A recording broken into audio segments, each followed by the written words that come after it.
nganong mahadlok manggitag hugaw. Tubag, kinsa ninyo dinhi ang mukaon gyud og mga hugaw, taas ang kamot.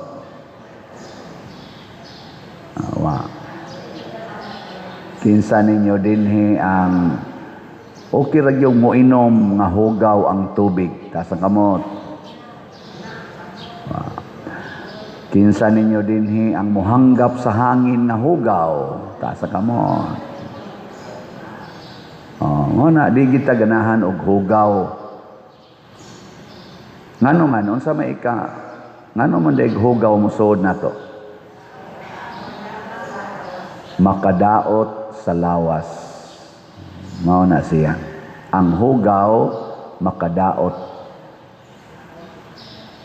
Pero para ni Hesus, ang tinuod gyud nga hugaw dili ang mosulod nato, kung dili ang mugawas. Saman mutuo mo ni Hesus o dili? Istorya.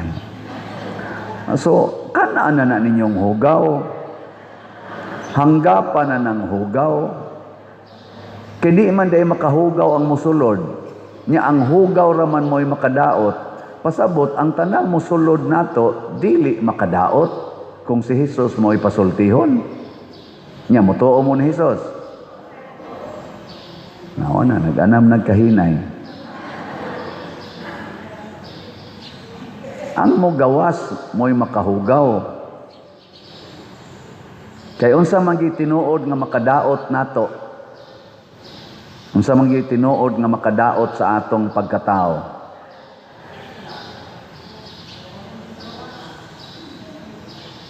Ang makadaot sa atong pagkatao kanang makaguba og relasyon. Relasyon ba sa atong isig katao?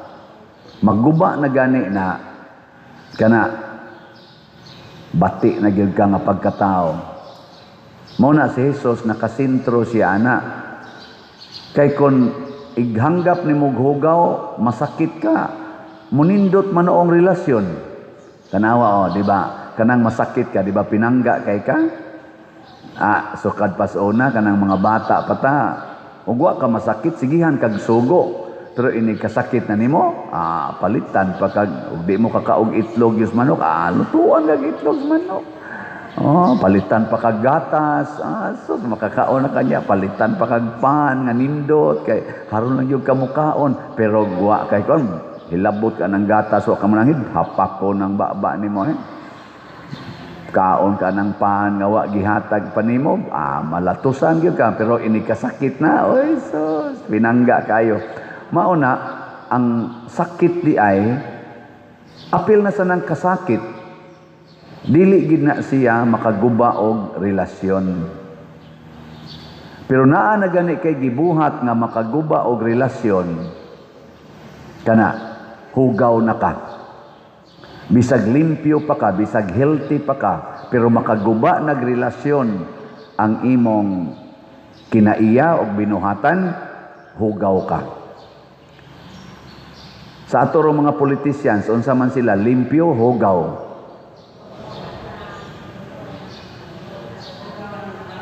Ato mga politicians ba, gikas nasyonal hangtod sa barangay level, unsa man sila, ay nun talang, unsa man sila, kadaghanan hugaw o kadaghanan nila limpyo? A or B? Og gani, kadaghanan hugaw. Kadaghanan hugaw. Gilingi ay mong tupad. Ing na limpyo ka? Limpyo ka? Kinsang mga asawaha dinhi nga limpyo gyud og relasyon sa iyang bana kanang di gyud mangaway ba? Ta sa kamot. Pulos mo hugaw. Kinsa sang mga banaha dinhi nga limpyo gyud relasyon sa iyang bana as iyang asawa, duwa gyud siya masuko, wa mangaway tas kamot. Trusan.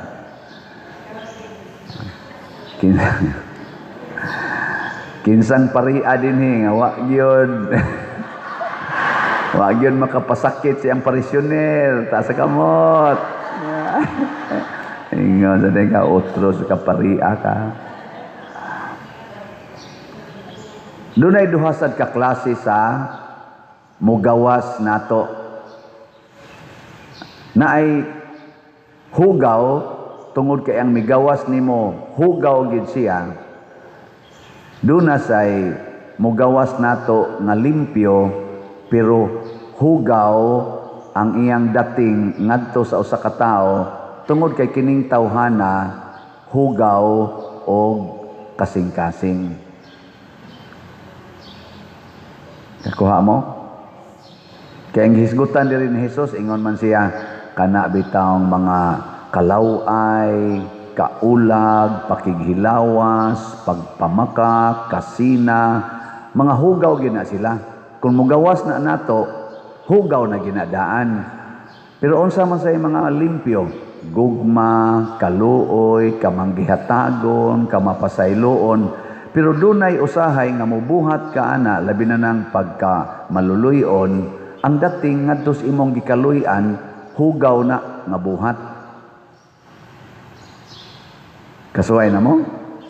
Nga nahimong hugaw ang imong kaluoy, ang imong kamatinabangon, nahimong hugaw, kasuway na mo, ana? Pananglitan ron. Pananglitan. Ang imong bana, gikulata kag maayo. Nya imo ra siyang pasayloon. Nya moabot da yung imong ginikanan. Nanong nang lagom ng imong naw? Kulata ko sa kong bana ma. Nya, ikiha na. Ayaw lang, oy, kaya ako naman siyang gipasaylo. Unsa may bation sa imong mama? Moingon siya, buang man di ka? Sa ato pa nahugaw ang dating sa imong pagkamapasayloon, nahimo kang hugaw. Kanas ang kamatinud-anon, kanang ang tinuod gi imong isulti ba? Suwayi ko no. Kanang tinuod gi imong isulti. Nawa, di ba? Patyon yung kasuban. Nanong namatay man si Jesus, kaya nagsulti si tinuod. Nya ang iyang gisulting kamatuoran, hugaw man para sa naminaw. Di man sila ganahan, giluod man sila. Nya magsige magisag sulti, agi patay. So kung ang ato ganing gisulti limpyo, pero ang dating dito sa uban hugaw, ayaw kabalaka. Ayaw gyud kabalaka. Kung maguba ang atong relasyon tungod lang kay nagsulti tas kamatuoran, nagsulti tag unsay matarong, ayaw kabalaka. Relax lang. Mabitan na ka na mga asawa padir, unsaon ako pag-usab ning akong bana nga bisyoso kayo nako, relax lang. Wa man ka mo magkuyog og bisyo. Di ba? Nangabit padir, wa man ka mangabit. Wa, relax lang.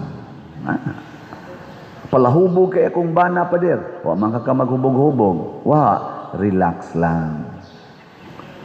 Musuyop akong bana padir, wa man ka musuyop. Wa, relax lang. Di ba? Kay wa man ka mahugaw, siya na may hugaw. Nangabit akong asawa pa dir, nabuntis pa gyud. Wa man ka mangabit, wa, dawata lang. Di ba, ana? Lami kayong patyon pa dir, aka na, hugaw na, ayaw idayon. Mahugaw na ka, ana. Ana, no? Naon ra na siya? Siyaw kay akong anak pa dir, badlungon kayo. Ikaw di makakasiyaw, dili. Pasaylo ala na, anak guna nimo. Di ba? Kanang dili mo palit og slat, unsa man na siya, limpyo hugaw. Kana bang naa kay kwarta niya, di jud ka mo palit og slat, magsikal ka unya-unya. Kana hugaw gyud ka. Ngano man, mas nindot ang imong relasyon sa imong kwarta kaysa relasyon nimo sa simbahan. No?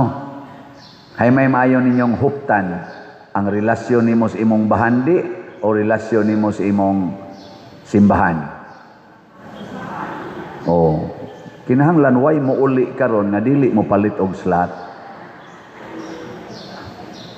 Kanang impeachment ron nga ilang ipasakab na sad batok sa Vice Presidente. Unsa man na? Hugaw na o limpyo? Mahala mo diya. Nay nisulti nako, bana-bana ranuning iya. Usa siya ka lawyer, ingon siya kadtong impeachment father adtong last year nga gihimo nila sa Vice Presidente ni gasto tog labing minus 1 billion. Unya ang ilang gigukod ang 125 million na confidential fund. Ang ayan ka kang mugasto 1 billion para lang imong yung sulbaron ang 125 million nga kadudahan. Mura masaganag na inangutang nimo 1,000 nya imong gikihan ni gasto kag 1 million para makabayad lang siya sa 1,000 pagkadakuan nimo alkanse ana. Nya karon sa kuno karon og madayon na sa ni nga maong impeachment mo gasto na sa kuno ning labing minus 1 billion na sad. Gasto kag 2 billion para las 125,000 nga gihukma na sa kuwa nga way problema. Mura magausik-usik ta sa atong panahon, gausik-usik ta sa kwarta, unya giguba nato ang atong relasyon isip mga Filipinos. Guba na kaing ilang relasyon, lata na kaing relasyon sa atong mga politicians karon. Nganuman, nanggawa sa ilang bakba ang mga hugaw, kasina, kadao, kahakog, kabakakon, pagkakawatan. Mao ni rin ang gawas, mo nang nahugaw kita. Bisan atong palibot, hugaw kayo, daghan kayong basura, wa mahipos. Kabantay mo? Purting basura ron, hain naman ang atong tighipos o basura. Kinsa may atong basuriro? Ang mga politicians nga atong gi-elect, sila mo'y atong basuriro, sila mo'y tig-alagad unta nato. Pero wa na sila maghikutar aning mga basura, kining mga garbage disposal, kining atong mga drainages nga clog up na kaayo, kining atong mga sapa nga hugaw na kaayo, atong mga dagat nga hugaw na kaayo. Wa na sila anak makatagad nga naman gasigi sila tagad sa ilang bulsa nga butangan yung kwarta kahakog kadao og labaw tanan pagkabisyoso, kalaway, drugas, sex, kalaway. Daghan nila ingon ana, tanawa ng mga politicians nato nga buutan nga tinuod gyud nga moalagad, limpyo. Ang una gyud mahitabo, mo limpyo dayon ang lugar nga ilang gialagaran. Mao ginay unang timaan sa mga tao nga dunay kalimpyo sa kasing-kasing. Ang iyasang palibot malimpyo. Mo na ningon si Jesus, limpyo hiusa ang sulod, malimpyo ra na ang gawas. Unsa may tan-aw nimo dinhi sa atong parokya, limpyo o hugaw? Di kay tanto. Pero limpyo. Limpyo. Mo na di sad kay tantong hugaw ang atong kasing-kasing. Gipakalitan mig anhi ni Bishop Abit gahapon sa buntag. Bishop Abit kanisa sa Bishop Abit no kusog sa ni siya mo surprise. So ato na lang ginang shout out din he. Shout out Bishop Abit oy. Ning kalit siya ari diri koyog si Father Ado og uban yang driver kay magmisa dito sa Katmon. Dito ra ba ko sa akong kwarto na haigking ko. First time ko nakadungog aning akong secretary si Remy aning ang tingog ba ni kusog kay hinay ni kay tingog. Mura man ni siya Pader, Pader. Ano? Nas Bishop Abit sa sulod. Basta igking nga hinon ako. Wa ko kailis nag-t-shirt ako. Mag-ilis magita kong matubang kong mga tao kay pare ko taon ko dali kong ilis tungod sa akong pagdinali-dali waday ko kailis nagatubang ni Bishop Abit ingon ni Bishop Abit bay papangihi ako bi kay nga ganing kahiyong kay ko Hapit rak ni diri kay on naam say nagamit dito CR sa ubos niya gauwan sa di sad gagamit sa atong public CR ning sakas taas nako dito na sa taas nakinom ulay ay unsa ka turong akong CR dito sakal ya ganto ana may gani kay pag ending ni ingos bishop limpyo imong kwarto way mga gamit limpyo ganahan ko ani limpyo. Tanaw siya sa akong katri, banig sa ito. Okay. Saong na itong uban ba eh. Wa man ay, di man kaya na magamit. Nakabitaw siya pa na. Pero uwaw biya kaya ko. Limpyo ko no. Mao na, ang nakita niya, limpyo. Nako, unsa ka no, pag-abot niya, nagkatag ang tanan. May ngong ito sa bisya piniglat ko. Hugawan, mandayan sila din. So, congratulations kay nang limpyo mo, ha? Magway ni Kuan. Lipay. Mauna siya ang sakit. Ang sakit sa lawas, bunga na sa kahugaw nga niya sa atong kasing-kasing. Ay mugkabalaka, masakiton ka, mukaon kag hugaw, nya ingo ka mamatay niya ko pader. Okay ra ginagmamatay ang imong lawas basta limpyo ang imong kalag. Ngano man ang atong lawas lumalabay. Ayaw kayo diha pag sentro. Ayaw kayo limpyuha ang lumalabay. Ang limpyuhag maayo ang dili matapos. O unsa may di matapos ang atong kalag. Magunsa maglimpyo kay kag lawas pero ang imong kalag giud tungod sa kadaghan sa mga sala. Kada usa ka sala usa na kaud. Di, lingi ay mong tupad. Yung napila ka bukod na ani mo ron. Napila ka bukod. Basig tipunog na natanan. Ana. Nya, mga anak pag inang od. Pananglitan. Ang od sa kalagot. Naglagot ka sa imong ugangan. Dipunan pag inas imong kalagot sa imong mga bayaw. O di, o sa kaod nga, yilo-yilo tingali ang kolor ana, daghan sila. Nya lain na sang od, ang od sa kaulag. Oh, basig ang color ana may pagka orange. Nya naulagan ka sa imong kabit, naulagan pagyud ka sa inyong maid, naulagan pagyud ka sa imong sekretary. Di daghan na sad kag mga orange nga od. Nya kana na sang kadaw, basig kanang kadaw. Unsa kay color na brown. Ana nga od. Nya wa ka manghatag ngadto sa imong office mate nga naglisod. Wa ka manghatag sa imong silingan, wa ka manghatag hasta pagani sa imong ginikanan, porti nimong dawa or sa imong ugangan or sa imong umagad, daw kay kastanan. Porti daghan ng od nga brown. Nya magtipo na sila tanan, porti na gindaghan ng od nimo eh. Pero porti limpyo has imong lawas, na limpyo kayo. Maunay gipasabot ni Kristo. Manggawas gan inagikan sa imong bakbaog sa binuhatan, hugaw gyud katan-awon sa Dios og sa tao. Muna sa atong healing mass karon pinaagi sa Birhen sa Lourdes, naman niya tay simple nga healing rite unya. Hunahuna gyud nga ang atong ipahil sa mahal nga Birhen Maria sa Lourdes mao ang atong kalag. Hunongo na nato, patyo na nato ang mga ud sa sala. Aron di ta mag-anto sa impierno nga matod pa ni Hesus, ang kalayo dili mapalong ug ang mga ud didto dili mamatay. Ngilo no. Gina nindog na ta.